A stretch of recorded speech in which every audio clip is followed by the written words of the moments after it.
आज हम नया क्लास स्टार्ट करने वाले हैं। तो आज का जो क्लास में जो नंबर टॉपिक होगा उसका नाम है कन्वर्टर। ठीक है, इसका नाम है कन्वर्टर।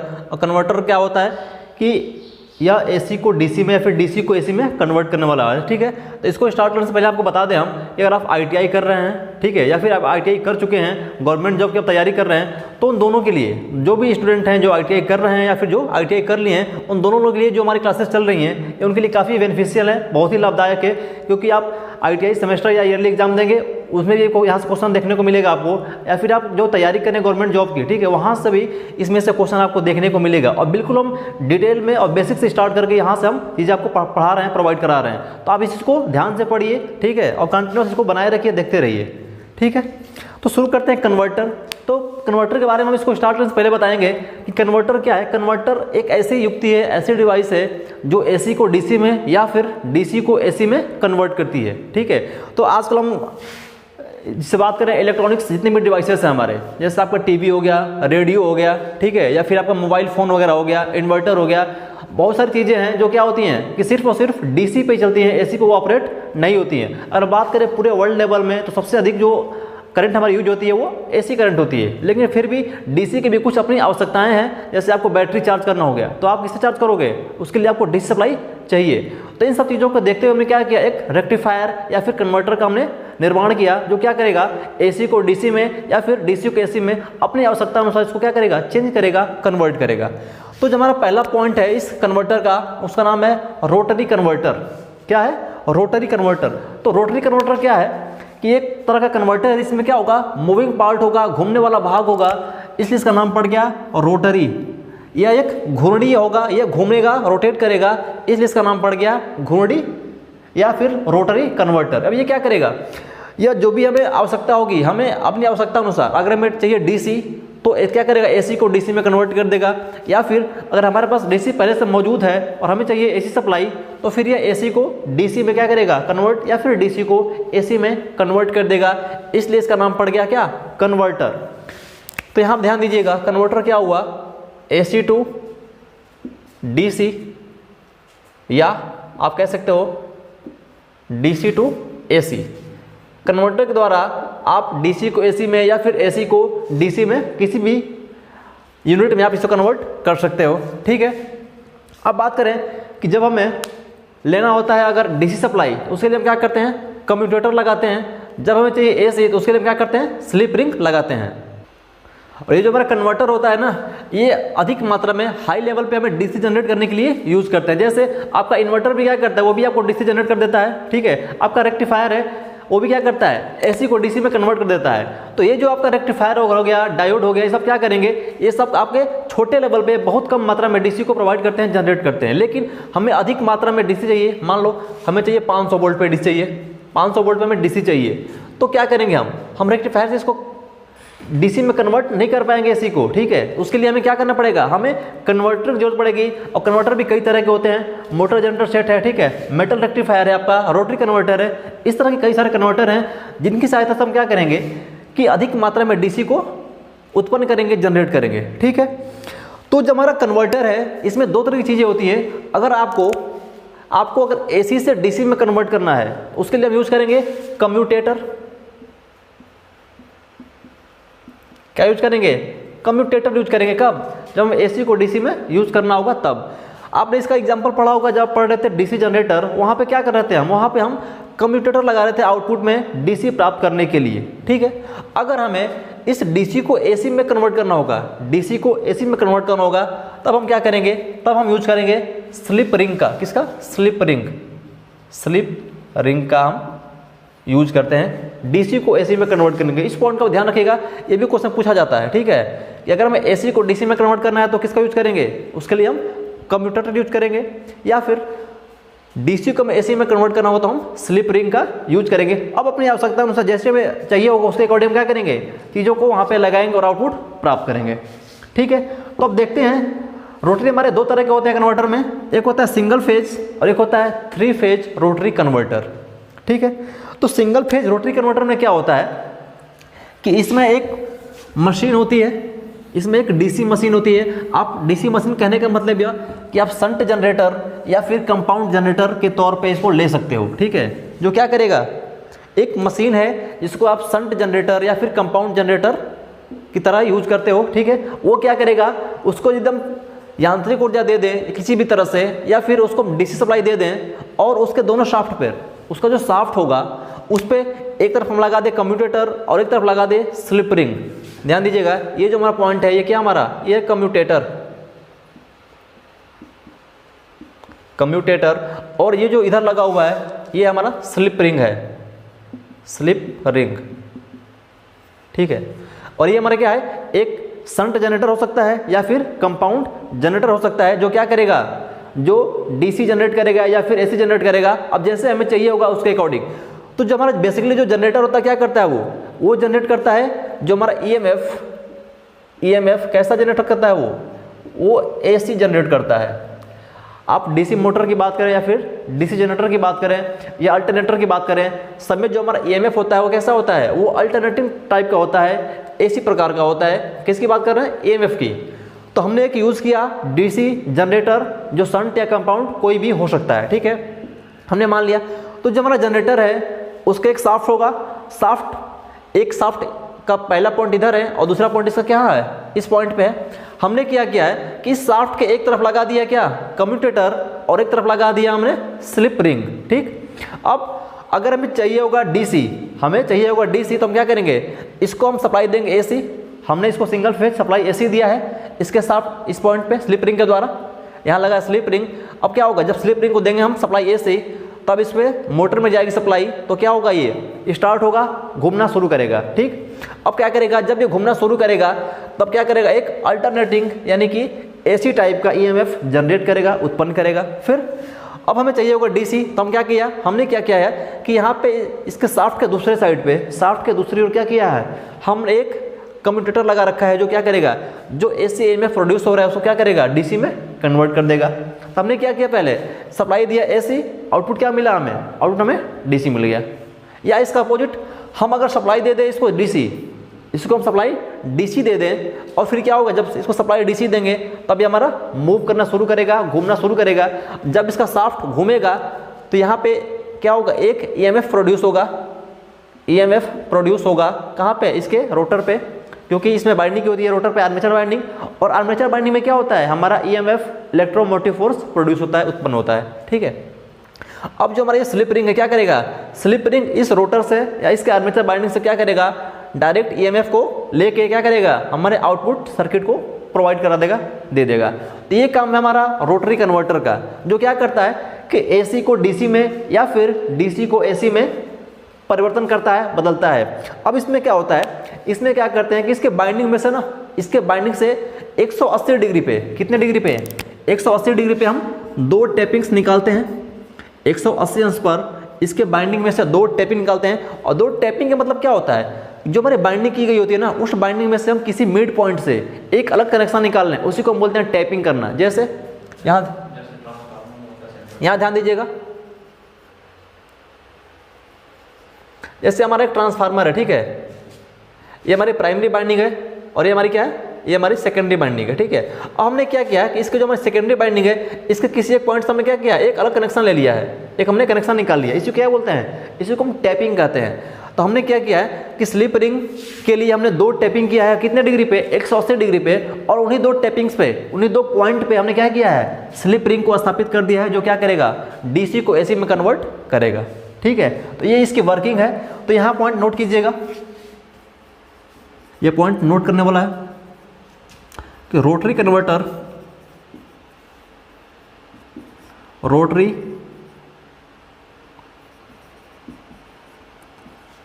के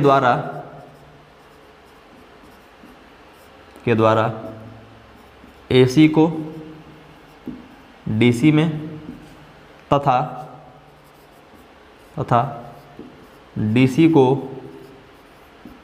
एसी में बदला जाता है, ठीक है। इस कन्वर्टर द्वारा हम क्या करेंगे, एसी को डीसी में या फिर डीसी को एसी में, या दोनों के लिए क्या होता है, एप्लीकेबल होता है, उपयोग में लाया जाता है। लेकिन कुछ कन्वर्टर हमारे ऐसे होंगे जो सिर्फ और सिर्फ क्या करेंगे, एसी को डीसी में ही कन्वर्ट करेंगे, डीसी टू एसी कन्वर्ट नहीं करेंगे, लेकिन ये जो हमारा कन्वर्टर है डीसी को एसी में और एसी को डीसी में दोनों के लिए एप्लीकेबल या उपयोग होता है। ठीक है, इस पॉइंट को आप नोट कीजिएगा। आगे बढ़ते हैं। ये जो पॉइंट है, ठीक है, इसको देखिएगा। अभी जो मैं बता रहा था ना कि जो हमने स्लिप रिंग के लिए जो टेपिंग निकाल रहे थे वो कितने डिग्री पे, वो हम निकाल रहे थे 180 डिग्री पे। कितने डिग्री पे? 180 डिग्री पे हम क्या कर रहे थे, 180 इलेक्ट्रिकल डिग्री पे हम क्या कर रहे थे, बाइंडिंग से 2 टैपिंग्स निकाल रहे थे, 2 टैपिंग्स निकाल रहे थे। अब बता दें कि आपको जितने स्लिप रिंग लगाना होगा, आपको जितने स्लिप रिंग लगाना होगा उतने टैपिंग्स की आपको आवश्यकता पड़ेगी, या फिर आप जितने टैपिंग निकालेंगे उतने ही स्लिप रिंग लगा पाएंगे। सपोज दैट अगर आपने 4 टैपिंग्स निकाला, आपने बस केवल 4 टैपिंग्स निकाला, तो आप क्या करेंगे, आप केवल 4 स्लिप रिंग को ही लगा पाएंगे, स्थापित कर पाएंगे, आप 5 नहीं लगा पाएंगे। तो जितने आप टैपिंग करोगे उतने ही स्लिप रिंग आप स्थापित कर पाओगे, ये चीज़ ध्यान देना। ठीक है, यही इसमें पॉइंट इंपॉर्टेंट था, नोट कर लीजिएगा कि इसमें 180 डिग्री पे क्या करते हैं, हम बाइंडिंग से 2 टैपिंग्स निकालते हैं और फिर क्या होगा, और उन्हें मशीन की शाफ्ट पर दूसरी ओर स्थापित 2 स्लिप रिंग से क्या करते हैं, 2 स्लिप रिंग से संयोजित कर दिया जाता है, जो क्या करता है, स्लिप रिंग हमारा डीसी को एसी में कन्वर्ट करता है। ठीक है, अब पढ़ेंगे 3 फेज रोटरी कन्वर्टर। ये तो हमारा था सिंगल फेज। अब पढ़ेंगे 3 फेज रोटरी कन्वर्टर। तो 3 फेज में क्या करेंगे, हम सप्लाई देंगे 3 फेज के तौर पे। ठीक है, अब इसमें जो बाइंडिंग होगी हमारी, ये 120 डिग्री इलेक्ट्रिकल पर हम टैपिंग्स करेंगे। क्यों?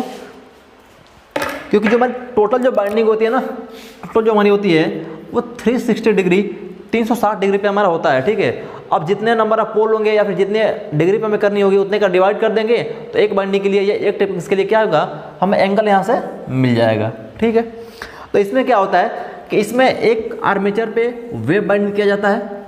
ये भी क्या है, हम बताए थे शुरू में कि रोटरी कन्वर्टर बेसिक क्या है, एक हमारा जनरेटर है। आपका शंट जनरेटर हो सकता है या फिर कंपाउंड जनरेटर हो सकता है। तो जो हमारा जनरेटर है, शंट हो या कंपाउंड, उसके आर्मेचर पे क्या होती है, इसमें वेव बाइंडिंग की जाती है, वेव बाइंडिंग। और वेव बाइंडिंग में क्या करते हैं कि उसमें 120 डिग्री पे 3 टैपिंग्स निकालते हैं। वेव बाइंडिंग में 120 डिग्री पे 3 टैपिंग्स निकालते हैं और तीनों टैपिंग से क्या करते हैं, हम 3 स्लिप रिंग जोड़ देते हैं, जो रोटर के शाफ्ट पे लगाया जाता है। वो क्या करता है कि डीसी को एसी में कन्वर्ट करता है। ठीक है, यहाँ दीजिएगा 3 फेज रोटरी कन्वर्टर में आर्मेचर पर कौन सी बाइंडिंग करते हैं, वेव बाइंडिंग करते हैं। ये पॉइंट ध्यान रखना, पहला पॉइंट कि 3 फेज रोटरी कन्वर्टर में हम आर्मेचर पे वेव बाइंडिंग करते हैं, पहली बात। दूसरी बात, जो टैपिंग्स करते हैं हम 120 डिग्री पे, 120 डिग्री इलेक्ट्रिकल अंश के अंतर पर क्या करते हैं, 3 टैपिंग्स निकालते हैं। कितने? 3 टैपिंग्स निकाली जाती है और उन्हें 3 स्लिप रिंग से संयोजित या जोड़ दिया जाता है। बात क्लियर है? हम जितने टैपिंग्स निकालेंगे उतने स्लिप रिंग को ऐड करेंगे। हमने क्या किया कि यहाँ पे बाइंडिंग वेव बाइंडिंग की गई है, तो हमने क्या किया कि उस बाइंडिंग से 120 डिग्री पे 3 टैपिंग्स निकाला हमने, और 3 टैपिंग निकालने के बाद हमने क्या किया, उसको 3 स्लिप रिंग से जोड़ दिया, जो कहाँ होता है, जो रोटर के शाफ्ट पे लगा होता है या लगाया जाता है। ठीक है, सॉरी। अब क्या होगा, इसमें हम एक 3 फेज स्टेप डाउन ट्रांसफार्मर का यूज करेंगे, जो क्या करेगा, हमारा स्टार्टर की तरह बिहेव करेगा। या फिर ये कह लो कि आप स्टार्टर में स्टेप डाउन ट्रांसफार्मर यूज करोगे, जो क्या करेगा, इसके मोटर को स्टार्ट करने का काम करेगा। अब जैसे ही इसको हम स्टार्ट करेंगे तो क्या हो गया, स्टार्टिंग में कम धारा या कम वोल्टेज देगा, स्टार्टिंग में या कम वोल्टेज देगा, लेकिन जैसे ही अपने या मैक्सिमम स्पीड पे या फिर अपने रेटेड स्पीड पे आ जाएगी, वो क्या करेगी, इसको फुल वोल्टेज देने लगेगी। यही काम होता है हमारा 3 फेज रोटरी कन्वर्टर का। ये भी क्या करेगा, AC टू DC या फिर DC टू AC, AC को DC में या DC को AC में, ये भी क्या करेगा, दोनों में कन्वर्ट कर सकता है। ठीक है, अब देखो टैपिंग्स निकालने का जो फार्मूला होता है, इसको ध्यान रखना। ये जो फार्मूला है ना, इसको ध्यान रखना। कभी कभी एग्जाम में फार्मूला पूछ लेता है कि टैपिंग्स का फार्मूला क्या होगा, या फिर आपको चीज़ें दी रहेंगी, आपसे पूछ दिया जाएगा कि कितने टैपिंग्स संभव हैं या आप कितने टैपिंग्स निकाल सकते हो। तो क्या होगा कि टैपिंग्स की संख्या बराबर पोल की संख्या इंटू फेज की संख्या बटा में 2, पोल की संख्या इंटू फेज की संख्या बटा में 2। नंबर ऑफ पोल आपको गिवन रहेगा, दिया रहेगा, ठीक है। आपको सप्लाई जो दिया रहेगी उससे आपको पता कर लेंगे कि आप सप्लाई हमारी 3 फेज है फिर सिंगल फेज है। अगर सप्लाई आपकी 3 फेज है तो यहाँ 3 होगा, अगर सप्लाई आपकी सिंगल फेज है तो क्या होगा, यहाँ पे 1 होगा और बटे में 2। और यहाँ पे एग्जाम्पल भी दे रखा है कि इस प्रकार यदि हमें पोल दे रखा है कितना 4, हमें अगर पोल 4 दे रखा है और बाइंड और लैप बाउंड आर्मेचर में 3 फेज सप्लाई दे रखी है। अब देखो भाई यहाँ पे आपको पोल की संख्या मिल गया कितना 4 पोल, और आपको फेज की संख्या मिल गई जो सप्लाई से पता चल जाएगा आपको। अगर 3 फेज है तो 3 का गुणा, सिंगल फेज है तो 1 का गुणा करोगे। आप यहाँ से निकाल लो क्या होगा, टैपिंग बराबर पोल की संख्या कितनी है 4 इंटू फेज की संख्या कितनी है 3 बटा में 2, टोटल कितना हो जाएगा 12 बटा में 2 बराबर 6। अब जो हमारा जो टैपिंग हो गया ना, टैपिंग कितना आ गया हमारा 6 आ गया, और जितने आपकी टैपिंग होगी उतने ही आप स्लिप रिंग यूज करोगे, ठीक है। तो ये इसमें पॉइंट था। आगे बढ़ते हैं, तो फार्मूला ध्यान रखना टैपिंग्स का, और थोड़ा सा इसका जो डायग्राम है यहां से भी क्लियर कर लेते हैं। ध्यान देना इस डायग्राम में।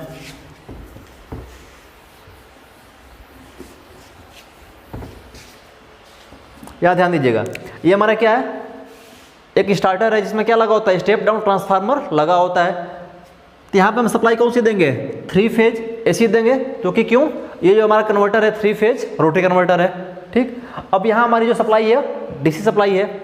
अब ये जो एक मोटर लगा हुआ है, मोटर कौन सा होगा, या तो डीसी शंट होगा या तो फिर डीसी कंपाउंड, आप दोनों में से कोई भी मोटर यहाँ पे आप यूज कर सकते हो, ठीक है।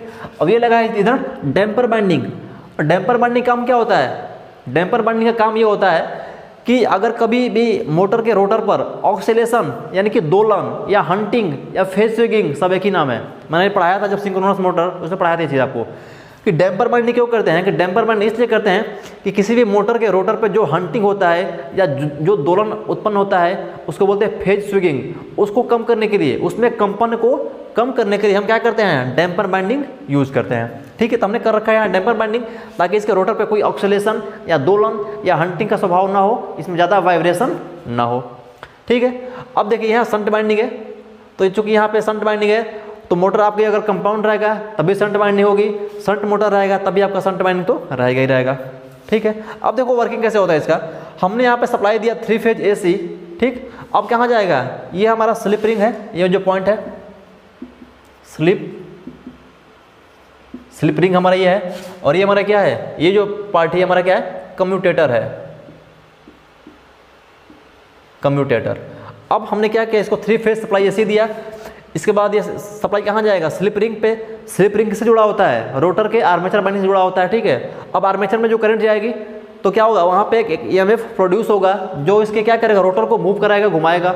जब रोटर हमारा घूमेगा तो हमें क्या होगा, इसके साफ्ट पर यहाँ पे क्या होगा, हमें एक ईएमएफ मिलेगा आउटपुट के तौर पे, जो क्या होगा, जो एसी होगा, अल्टरनेटिंग प्रकार का होगा। हमने बता चुका है, कई बार बताया चीज़ को मैंने, कि चाहे आपको एसी मोटर हो या डीसी मोटर हो या एसी जनरेटर हो या डीसी जनरेटर हो, उसके अंदर जो भी ईएमएफ उत्पन्न होगा वो क्या होगा, एसी टाइप का होगा, अल्टरनेटिंग प्रकार का होगा। सब में, चाहे डीसी की बात करें चाहे एसी की बात करें, सबके मोटर या जनरेटर में जो ईएमएफ प्रोड्यूस होगा इसके अंदर वो क्या होगा, अल्टरनेटिंग प्रकार का होगा, एसी प्रकार का होगा। तो यहाँ हमें क्या मिला, इसके साफ्ट पे हमें मिल गया एसी, हमें क्या चाहिए डीसी, तो हमने लगा दिया कम्यूटेटर, अब क्या करेगा, इस एसी को क्या करेगा, इस एसी को या डीसी में कन्वर्ट कर देगा, और हमें क्या होगा, आउटपुट में सप्लाई डीसी मिल जाएगी। क्लियर है। इसका अपोजिट अगर हमने क्या किया, हमने सप्लाई दिया डीसी, ठीक है। तो जब सप्लाई देंगे डीसी तब यहाँ पे क्या होगा, यहाँ पे हमारा रोटर मूव करना शुरू करेगा, एक ईएमएफ प्रोड्यूस होगा कहाँ पे, इसके साफ्ट पे, और जो कहाँ मिलेगा, यहाँ पे मिलेगा स्लिप रिंग पे। तो स्लिप रिंग क्या करेगा, एसी को एसी में ही कन्वर्ट करता है या फिर डीसी को एसी में कन्वर्ट करता है। क्योंकि यहाँ पे जो हमें मिलेगा ईएमएफ वो कैसा मिलेगा, जो हमें यहाँ पे मिलेगा ईएमएफ वो कैसा होगा, वो एसी प्रकार का होगा। तो स्लिप रिंग क्या करेगा, डायरेक्ट इस एसी को क्या करेगा, आउटपुट में हमें प्रोवाइड करा देगा। इस प्रकार से जो हमारा रोटर है या जो कन्वर्टर रोटरी सिंगल फेज या 3 फेज क्या करेगा, एसी को डीसी में या फिर डीसी को एसी में कन्वर्ट करने का काम करता है, ठीक है।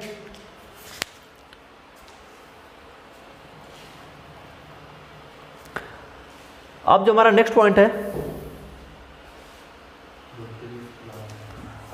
रोटरी कन्वर्टर का लाभ, ठीक है। तो क्या क्या इसके फायदे हैं, क्या क्या लाभ है इसके रोटरी कन्वर्टर के, तो ध्यान दीजिएगा। पहला पॉइंट कह रहा है कि एकल मशीन होने के कारण इसकी आकार छोटा होता है, जिससे इसकी स्थापना के लिए कम स्थान की आवश्यकता होती है। बात क्लियर है भाई? क्योंकि इसमें क्या होता है कि सिर्फ और सिर्फ हम इसमें एक ही मोटर यूज करते हैं, या तो शंट या तो फिर कंपाउंड, तो इसलिए क्या होगा, यह स्पेस कम घेरेगा, जगह कम घेरेगा। बात सही है, पहला पॉइंट। फिर कह रहा है कि मशीन की प्रतिशत दक्षता अधिक होती है, क्योंकि इसमें लॉसेस कम होते हैं, क्योंकि इसमें हानियाँ कम होती हैं, इसलिए क्या होता है इसमें इसकी एफिशिएंसी अधिक होती है। इसके द्वारा हम एसी को डीसी में या डीसी के एसी में दोनों काम में ले लेते हैं। नेक्स्ट पॉइंट है थर्ड नंबर, इसके द्वारा एसी को डीसी में या फिर डीसी को एसी में परिवर्तन संभव है, और साथ ही प्राइम मूवर से मशीन को चलाने पर क्या मिलता है, हमें एसी ईएमएफ मिलता है। ठीक है, जो चीज़ मैंने आपको पहले लिखवा दिया पॉइंट कि जो हमारा रोटरी कन्वर्टर है वो एसी टू डीसी और डीसी टू एसी दोनों के लिए एप्लीकेबल है, उपयोग में आता है। एसी को डीसी में तथा डीसी का एसी में क्या करता है, परिवर्तन संभव है, किसमें, रोटरी कन्वर्टर में। जबकि हम पढ़ेंगे अगर एमजी सेट, तो वहाँ पे क्या करेगा, सिर्फ एसी को डीसी में करेगा, डीसी को एसी में नहीं करेगा, इसलिए इस पॉइंट को आपको ध्यान देना होगा। ठीक है, अब क्या करेगा, प्राइम मूवर से क्या होगा, चलाने पर एसी और डीसी दोनों में क्या होगा, मिल जाएगा आउटपुट में जैसा आपको चाहिए होगा। ठीक, इसके बाद नेक्स्ट पॉइंट कह रहा है कि इस मशीन को अधिक अनुरक्षण की आवश्यकता नहीं होती है। कहने का मतलब भाई कि जब इसमें लॉसेस कम होगा तो क्या होगा, मेंटेनेंस भी इसका क्या होगा, कम होगा। तो ये पॉइंट क्लियर है। अगला पॉइंट है हमारा रोटरी कन्वर्टर की हानियां। तो क्या क्या लॉसेस है इसके हानियां क्या क्या हो सकती है भाई, देख लेते हैं।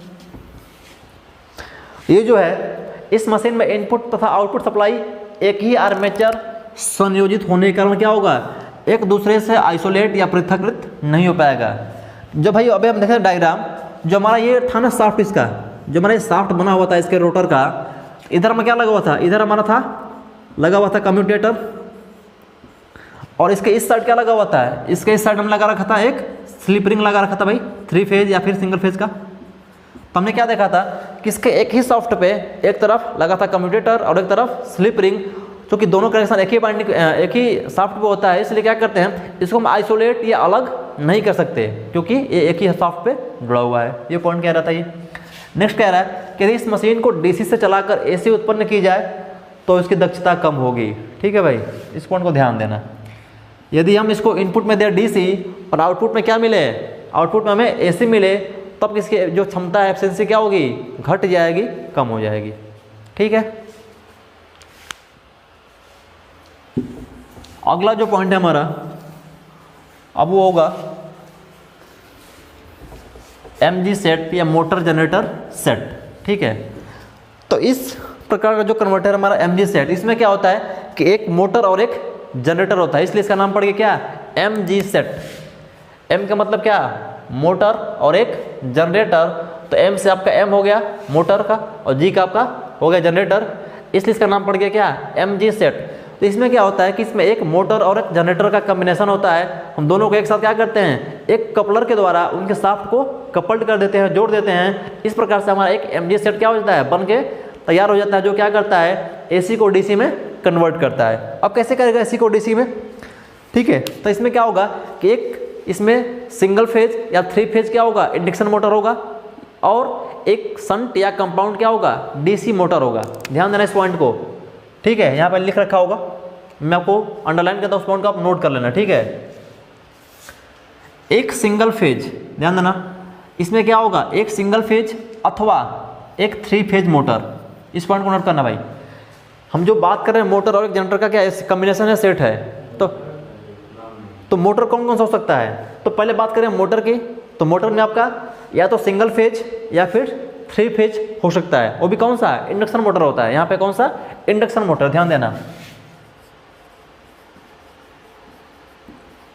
Induction motor. ठीक है, जो हमारा एमजी सेट में है, या तो सिंगल फेज या तो आप 3 फेज, इन दोनों में से किसी एक भी मोटर का यूज कर सकते हो, कोई दिक्कत वाली बात नहीं है। अब बात करेंगे किसके लिए, जनरेटर के लिए।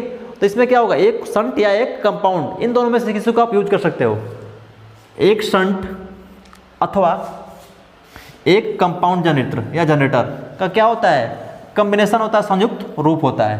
तो ये बात ध्यान रखना, अगर सिंगल फेज या 3 फेज, इन दोनों में से किसी एक मोटर को आप ले लोगे। और बात करेंगे जनरेटर के लिए, तो एक संट या एक कंपाउंड, इन दोनों में से आप क्या करोगे, किसी एक को ले लोगे तो आपका क्या बन जाएगा, mg सेट बन जाएगा। ठीक है, ठीक है। तो अब क्या करेगा, ये जो कॉम्बिनेशन होगा mg सेट का, यह एसी को डीसी में कन्वर्ट करेगा। तो हम क्या करेंगे, इसमें क्या करेंगे, इनपुट में एसी देंगे, इनपुट में एसी देंगे तो क्या होगा, यह मोटर हमारा ऑपरेट होना, घूमना शुरू करेगा। अब जानते हो कि जो मोटर क्या करता है, मोटर विद्युत ऊर्जा को यांत्रिक ऊर्जा में कन्वर्ट करता है, जबकि जनरेटर क्या करता है, यांत्रिक ऊर्जा को विद्युत ऊर्जा में बदलता है। वही कॉन्सेप्ट यहाँ पे अप्लाई होगा। ठीक है, हम डायग्राम देखते हैं, यहाँ से आपको चीज़ें क्लियर हो जाएंगी। देखिए ये हमारा क्या है, ये हमारा एक डीसी जनरेटर है। कौन सा, डीसी जनरेटर। अब ये कौन सा हो सकता है, संट या कंपाउंड हो सकता है, संट या कंपाउंड, इन दोनों में से कोई भी हो सकता है। ठीक है, आप कोई भी यूज कर सकते हो, कोई दिक्कत वाली बात नहीं है। अब बात करना है मोटर के लिए, तो मोटर में आपका क्या होगा, 3 फेज इंडक्शन या फिर सिंगल फेज इंडक्शन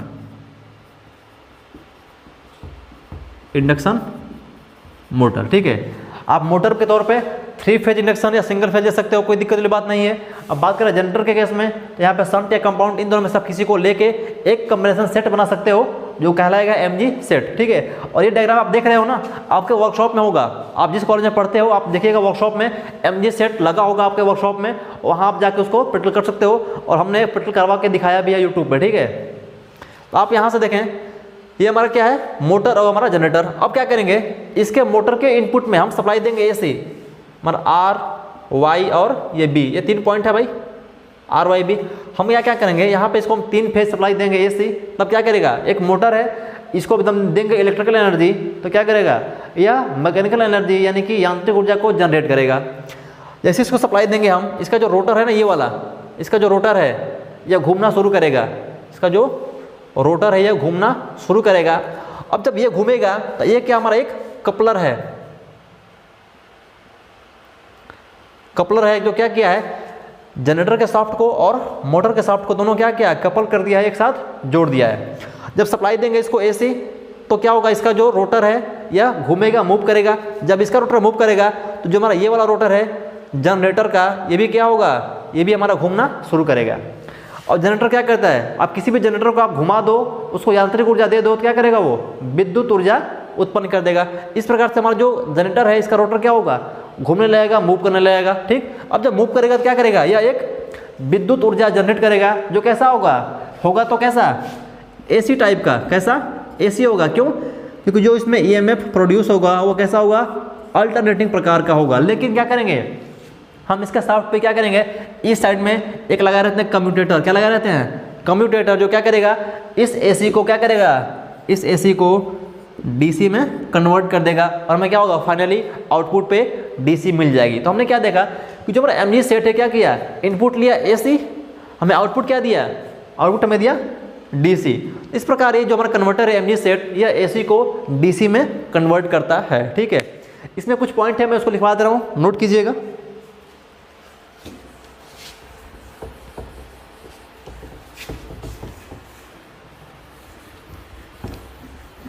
और जो मैं पॉइंट लिखवा रहा हूँ, ये क्वेश्चन एग्जाम में कैरी किया गया, पूछा गया है। ठीक है, तो ध्यान से लिखना है इस चीज़ को।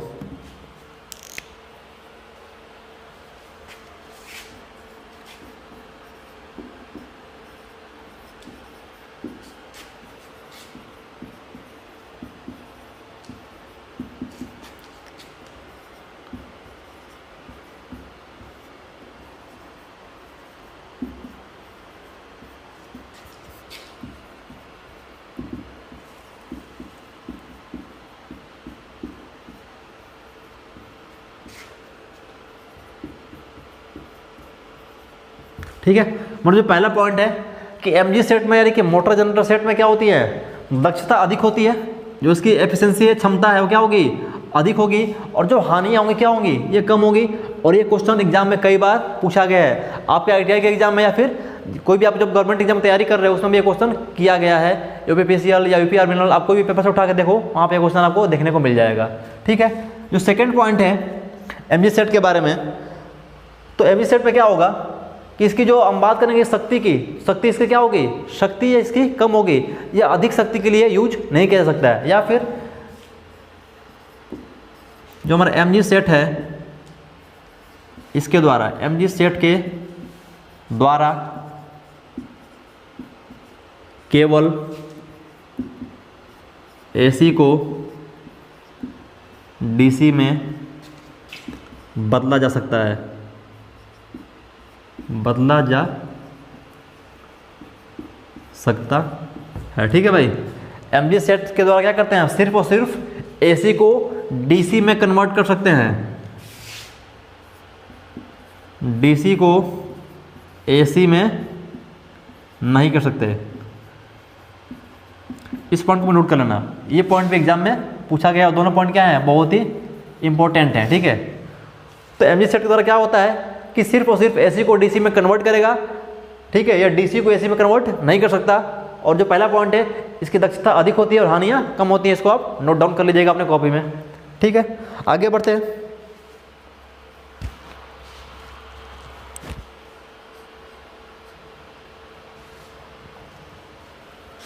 अगला जो पॉइंट है हमारा रनिंग विवरण, क्या है, रनिंग विवरण है। तो इसके रनिंग में क्या क्या कंडीशन होते हैं और इसको हम देखते हैं, और यहाँ से भी एक दो पॉइंट आपको मिलेंगे जो एग्जाम में देखने को मिलते हैं। ठीक है, तो कह रहा है कि एमजी सेट का जो इनपुट है, तो इनपुट में क्या देते हैं भाई, इनपुट में हम देते हैं एसी। तो एसी कैसा हो सकता है, अगर देगा 60 हर्ट्ज या फिर क्या होगा, या फिर 50 हर्ट्ज का हो सकता है भाई।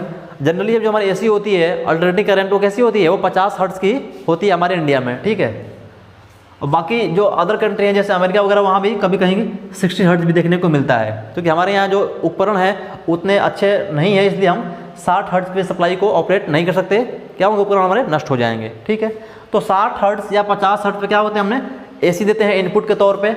इनपुट क्या होगा आपका 208 या 480 या फिर 600 वोल्ट या 380 वोल्ट एसी हो सकता है। आप कोई भी इसमें अप्लाई कर सकते हो, कोई दिक्कत वाली बात नहीं है।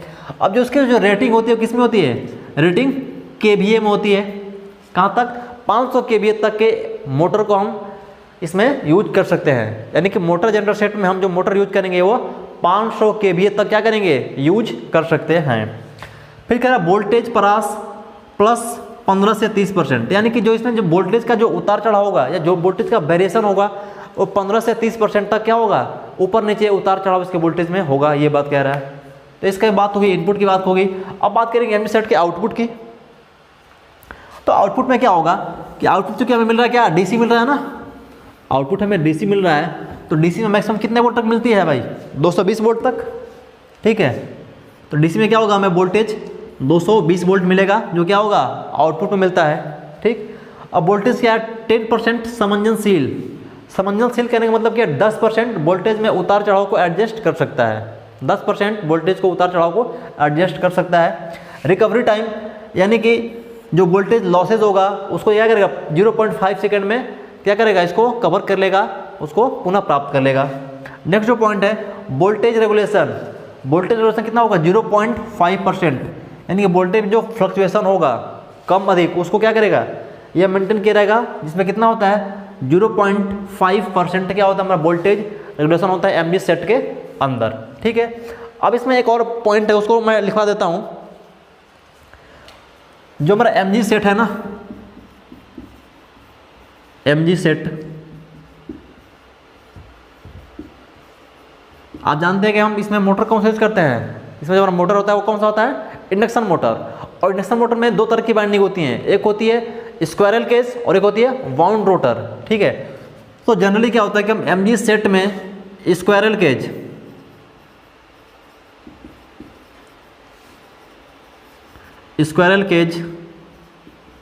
रोटर का उपयोग करते हैं,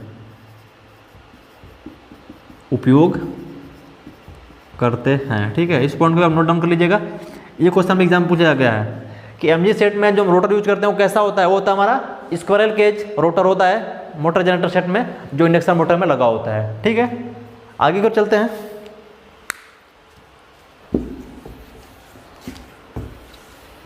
अब जो हमारा अगला पॉइंट है एमजी सेट के लाभ, इसके एडवांटेज क्या क्या हैं। इसका जो एडवांटेज है, पहला कि मोटर जनरेटर क्षेत्र से प्राप्त होने वाला जो डीसी वोल्टेज क्या होता है वो स्थिर होता है। इसको भी नोट कीजिएगा।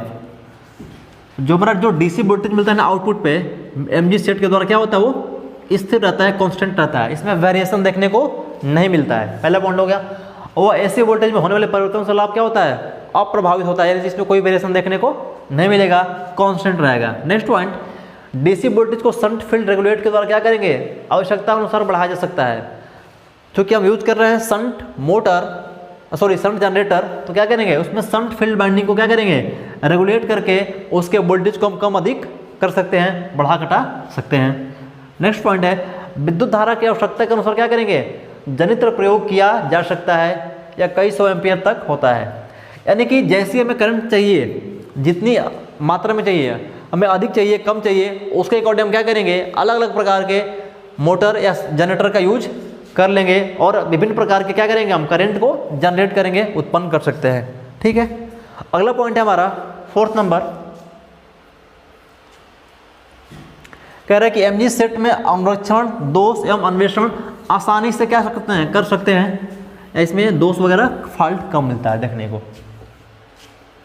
ठीक है, एमजी सेट में जो हमारा मेंटेनेंस है, अनुरक्षण और दोष, फॉल्ट को ढूंढना कि फॉल्ट कहाँ पे है, एवं दोष जो निवारण दूर करना क्या होती हैं, संपन्न की सकती हैं, आसानी से कर सकते हैं हम। एमजी सेट में दोष को ढूंढना, उसको दूर करना और इसका जो मेंटेनेंस है हम आसानी से कर सकते हैं, इसका फायदा है। अब इसकी हानियाँ बात कर लेते हैं, इसके लॉसेस क्या हो सकते हैं। ये जितने भी पॉइंट हैं चीज़ समझने के लिए, ठीक है, यहाँ से क्वेश्चन आपको एग्जाम में नहीं मिलता है, लेकिन आपको समझना जरूरी है कि क्या चीज़ें होता है इसमें। अगला है, इसमें हानि क्या क्या होती है। तो हानि होता है कि 2 मशीनों के प्रयोग किए जाने के कारण क्या होगा, इसमें स्पेस अधिक होगा, ज़्यादा जगह घेरेगी भाई, का मूल्य अधिक होगा, और क्या होगा, इसका अनुरक्षण जो होगा, इसका जो मेंटेनेंस होगा वो क्या होगा, अधिक होगा भाई। इसमें 2 मोटर यूज कर रहे हैं ना, एक मोटर और एक जनरेटर, 2 मशीन हो गई, और दोनों मशीन लगाने में हमें क्या होगा, अधिक खर्च करना पड़ेगा, तो उसका मूल्य अधिक होगा और इसका जो मेंटेनेंस क्या होगा, बढ़ जाएगा, क्योंकि 2 मोटर है। नेक्स्ट, इसमें एक और चीज़ जोड़ सकते हो आप, इसमें जो क्या होता है, स्पेस अधिक लगता है, अधिक स्थान घेरेगा, क्योंकि यहाँ पे 2 मोटर लगा रहे हैं हम। अगला है, इस सेट की जो दक्षता होती है क्या होती है, दक्षता कम होती है एमजी सेट की, गलत, ये दक्षता अधिक होती है भाई इसकी। अभी मैं ऊपर लिखवाया इसको, ठीक है, इसकी दक्षता क्या होती है, अधिक होती है, ठीक है, और हानि कम होती है सेट की, एमजी सेट की दक्षता अधिक होती है और हानि कम होती है। और ये क्वेश्चन कई बार एग्जाम में कैरी किया गया, पूछा गया है, तो यहाँ पे गलत, यहाँ पे दक्षता क्या होगी, अधिक होगी। ठीक है, इस सेट की स्थापना के लिए अधिक स्थान की आवश्यकता चाहिए, बताया अभी मैंने थोड़ी देर पहले। ठीक है, इस सेट में केवल एसी को डीसी में परिवर्तित कर सकते हैं, इसको मैंने लिखवा भी दिया है, ये भी क्लियर है, परंतु डीसी को एसी में कन्वर्ट नहीं कर सकते। ठीक है, जबकि बात करें रोटरी की, बात करें अगर हम रोटरी की, तो रोटरी में क्या था, सिंगल फेज, 3 फेज, और दोनों के द्वारा हम क्या करेंगे, एसी को डीसी में या फिर डीसी को एसी में, दोनों तरफ से हम कन्वर्ट कर सकते हैं, लेकिन यहाँ पे हम दोनों तरह कन्वर्ट नहीं कर सकते। अगला पॉइंट है हमारा कि इस सेट का भार अधिक होने के कारण इसे एक स्थान से दूसरे स्थान पर ले जाना क्या है, कठिन है भाई। 2 मोटर लगा हुआ है, 2 मशीन है, तो यहाँ पे इसको क्या करना, इसका स्थान को बदलना अधिक क्या होगा, दिक्कत वाली बात हो जाएगी। यहाँ पे हम इसको आसानी से इसका स्थान को चेंज नहीं कर सकते। आगे जो पॉइंट है, ठीक, मेटल रेक्टिफायर। अगला पॉइंट हमारा क्या है, मेटल रेक्टिफायर। तो मेटल रेक्टिफायर में क्या होगा, इसमें 2 मेटल लगे होते हैं, ठीक है, और उसको बोलेंगे मेटल रेक्टिफायर। तो ये भी हमारा 2 तरह का होता है। तो जो हमारा मेटल रेक्टिफायर है 2 तरह का होता है। इसमें क्या होता है, मेटल यूज करते हैं रेक्टिफायर के तौर पे। आप जानते हो रेक्टिफायर क्या करता है, नाम से क्लियर है, आपको जानते हैं, रेक्टिफायर एसी को डीसी में कन्वर्ट करता है। ठीक है, अब ये जो रेक्टिफायर हमारा ना, ये कम वोल्टेज और लो करंट के लिए यूज करते हैं। पहली बात ध्यान देना, किसके लिए, लो वोल्टेज और लो करंट के लिए। ये क्वेश्चन एग्जाम में भी पूछा जाता है, किसके लिए, लो वोल्टेज कहाँ तक, मैक्सिमम 18 वोल्ट, और लो करंट कहाँ तक, 0.5 एम्पियर तक क्या करते हैं हम, इस रेक्टिफायर का यूज करते हैं एसी को डीसी में कन्वर्ट करने के लिए भाई। ठीक है, एसी को डीसी में हम कन्वर्ट करने के लिए क्या करते हैं, अगर लो रेंज में चाहिए हमें डीसी, जहाँ तक मैक्सिमम 18 वोल्ट, और जब बात करें करंट की डीसी तो कहाँ 0.5 एम्पियर तक, जहाँ पे हमें आउटपुट लो चाहिए, कम चाहिए, वहाँ पे हम क्या करेंगे, हम मेटल रेक्टिफायर का यूज करेंगे। और जहाँ पे हमें हाई चाहिए आउटपुट में, हाई वोल्टेज या हाई करंट चाहिए आउटपुट में, वहाँ पे हम क्या करेंगे, वहाँ पे हम mg सेट यूज करेंगे भाई, ठीक है ना। क्या क्या करेंगे, mg set, motor generator set use करेंगे, जहाँ पे हमें अधिक मात्रा में आउटपुट वोल्टेज या फिर करंट चाहिए होगा। इस पॉइंट का ध्यान रखते चलना। आगे बढ़ते हैं। ये दो तरह का होता है। इसमें पहला होता है हमारा कॉपर ऑक्साइड मेटल रेक्टिफायर और एक होता है सेलेनियम रेक्टिफायर। दो तरह का होता है, एक होता है कॉपर ऑक्साइड और एक होता है क्या, सेलेनियम रेक्टिफायर। देखो तो जो हमारा पहला है कॉपर ऑक्साइड, ठीक है। तो कॉपर ऑक्साइड में क्या होता है कि इसमें दो धातु के क्या होते हैं, छल्ले होते हैं, डिस्क होते हैं, वो या तो वृत्ताकार या फिर आयताकार हो सकते हैं, ठीक है। आप जैसा यूज कर लो, कोई दिक्कत वाली बात नहीं है। इसमें क्या होंगे, दो वृत्ताकार या आयताकार क्या होंगे, प्लेट होंगी, जो किसके होंगी, धातु की बनी होंगी।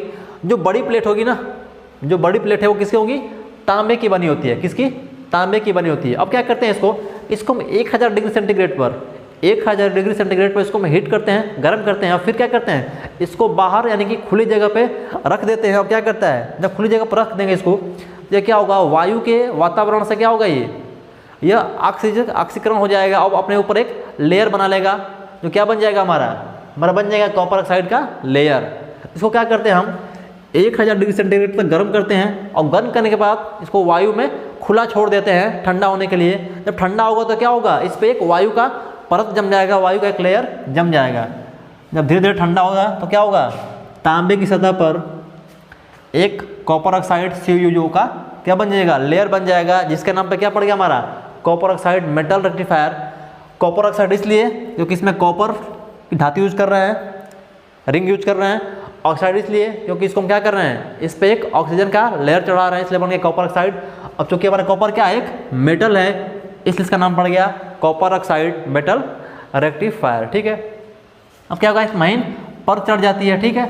अब क्या करेंगे, जो हमारा एक ये डिस्क है, ठीक है, इसके एक तरफ क्या होगा, इसके एक तरफ एक ऑक्सीजन का लेयर चढ़ जाएगा, तो क्या बन जाएगा, ये हमारा बन जाएगा CuO बन जाएगा कॉपर ऑक्साइड का लेयर।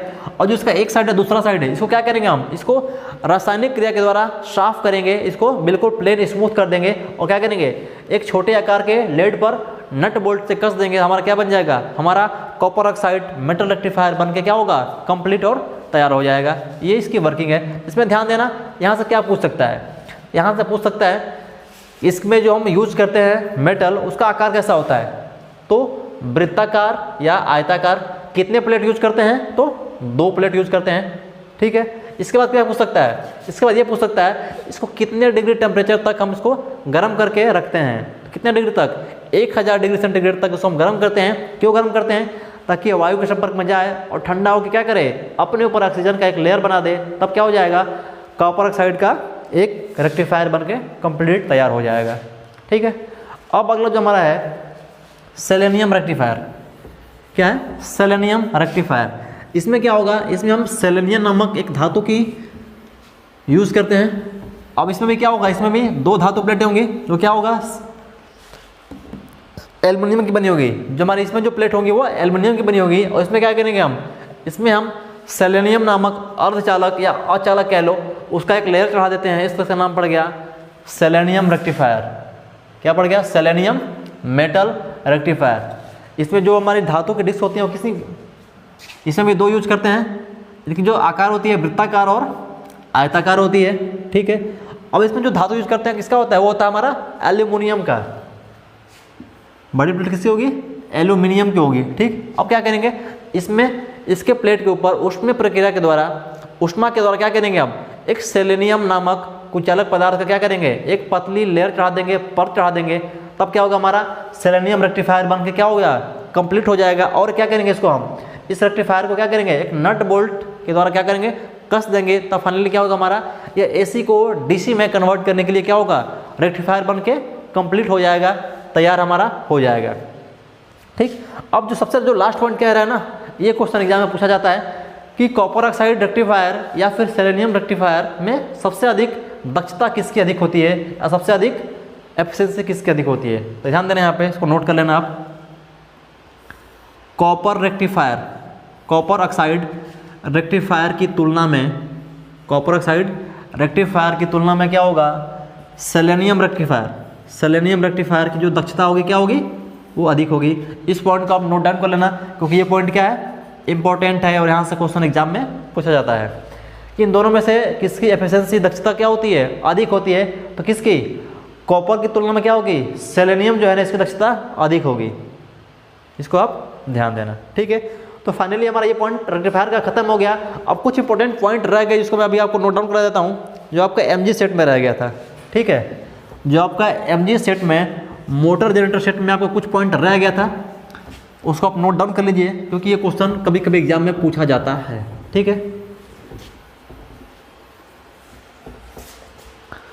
उसमें हमारा जो पहला पॉइंट है एमजी सेट में, जो हमारा पहला पॉइंट है वो कह रहा है कि इसकी जो वोल्टेज है ये 60 हर्ट्ज पर, 60 हर्ट्ज फ्रीक्वेंसी है भाई, 60 हर्ट्ज पर इसकी जो स्पीड होगी,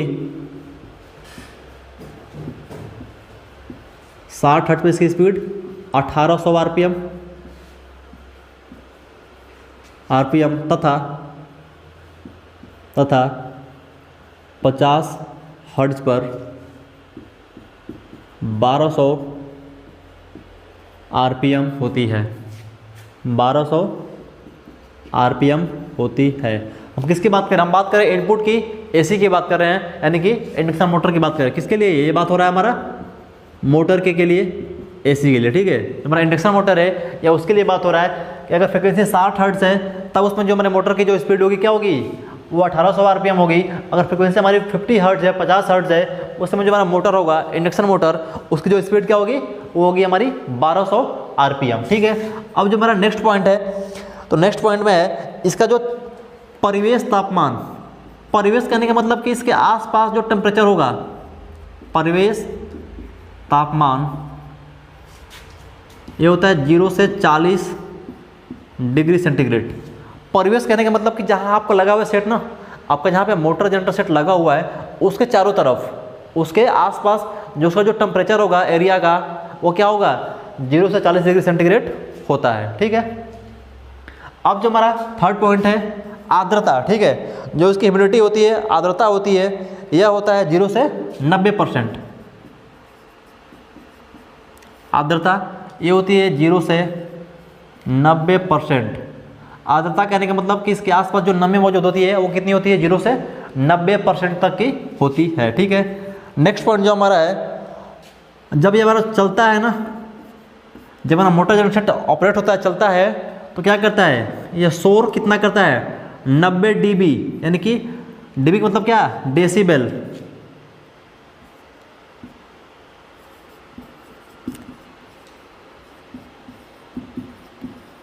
ठीक है।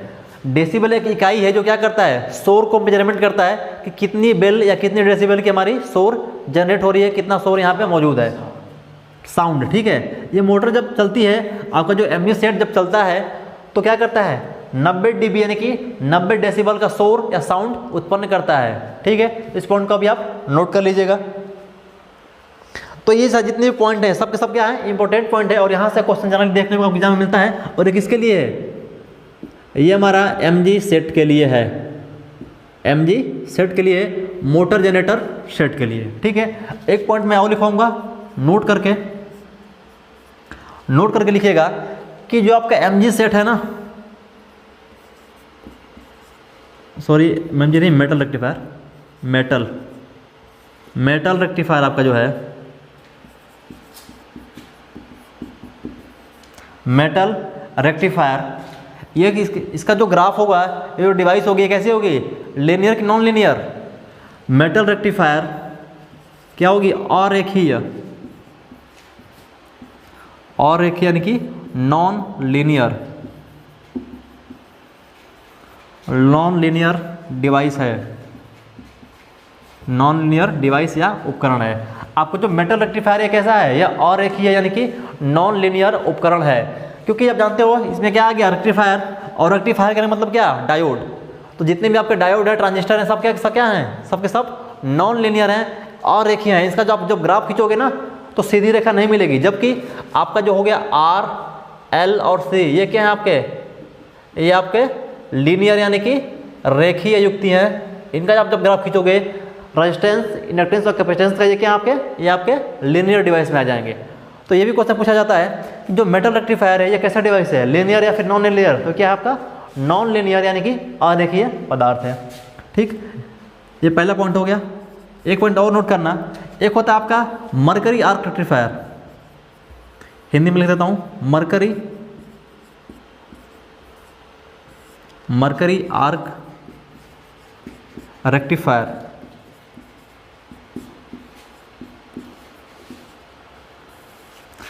का प्रयोग, मरकरी आर्क रेक्टिफायर का प्रयोग अधिक शक्ति के लिए किया जाता है, अधिक शक्ति के लिए